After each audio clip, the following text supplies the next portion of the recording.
you're on the ground, going door to door in enemy territory, fearing attacks from the terrorist group at all times, you have a little bit of a hair trigger. Well, that's not to excuse it. There should absolutely be an investigation of what went wrong there, because the protection of the hostage lives is the most important thing.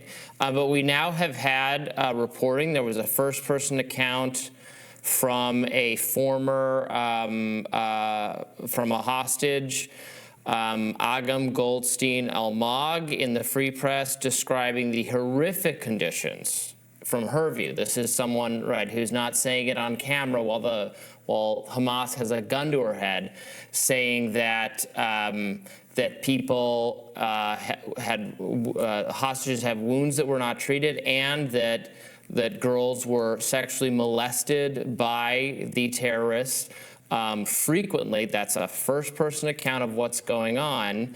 Look, but not. She doesn't say she was molested, so it's not a.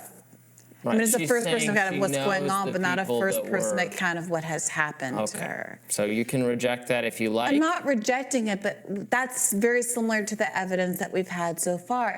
Does it not strike you as curious that, again, it's not that there couldn't be very plausibly an allegation of discrete sexual violence. Sexual violence is ubiquitous in this world. But what's been alleged is that there was widespread and systemic sexual violence. And despite this allegation that there was widespread and systemic sexual violence, the Israeli police have had to put out a bulletin saying, please, somebody come forward with testimony or evidence, because we're having trouble connecting these allegations that are made by a handful of witnesses that, as we heard in the segment that we did with Max Blumenthal, have been largely discredited as unreliable narrators, attesting to what they witnessed.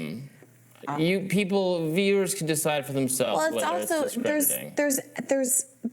there's forensic evidence that is not lining up with the stories that are being alleged. So I understand not taking the word of any given journalist or interlocutor at face value, but there are reports of where bodies were collected from, the age of the victims, and where they were found. I've seen the footage, by the way. I watched the October 7th footage.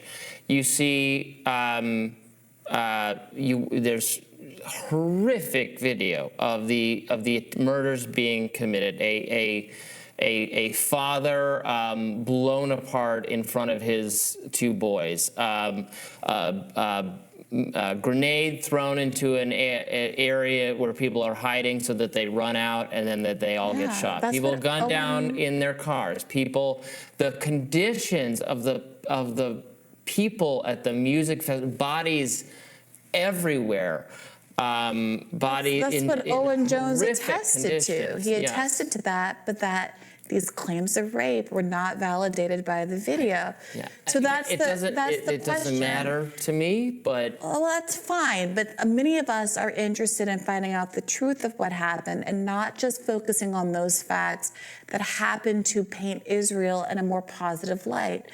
There is no question, there is no public dispute that atrocities were committed on October 7th by Hamas, that they killed civilians in a contradiction of my own morals and of international law. But isn't it equally important to find out, especially given that the world is deeply invested in the hostages that are still being kept by Hamas and getting free, and to finding out if Israel actually shares the Biden administration's stated objectives of freeing the hostages, or if they feel like the cost to Israel and having to release Palestinian prisoners, who, I gotta say, since you raised the conditions of Israeli prisoners, the statements that have come out of released prisoners in Israel is that, yes, they don't have enough food and their wounds are not treated, because people in Gaza don't have enough food and their wounds have not been treated. What they repeatedly and consistently say is that we ate what Hamas ate and we got the care that Hamas received. they were treated equally as Hamas, and to the extent that the conditions were bad, it's because Israel is denying aid and food to Gaza. That is not in dispute. By contrast, Israel does not have that same excuse with respect to how they treat their prisoners. And I cut this down for length, but there is ample reporting of sexual violence against Palestinians that has been corroborated by international authorities, including against Palestinian children.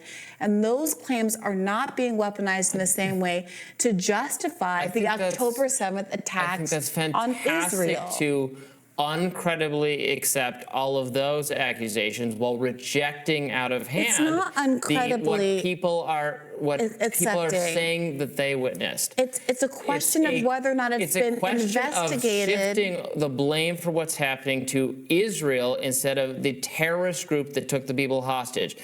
We can critique what Israel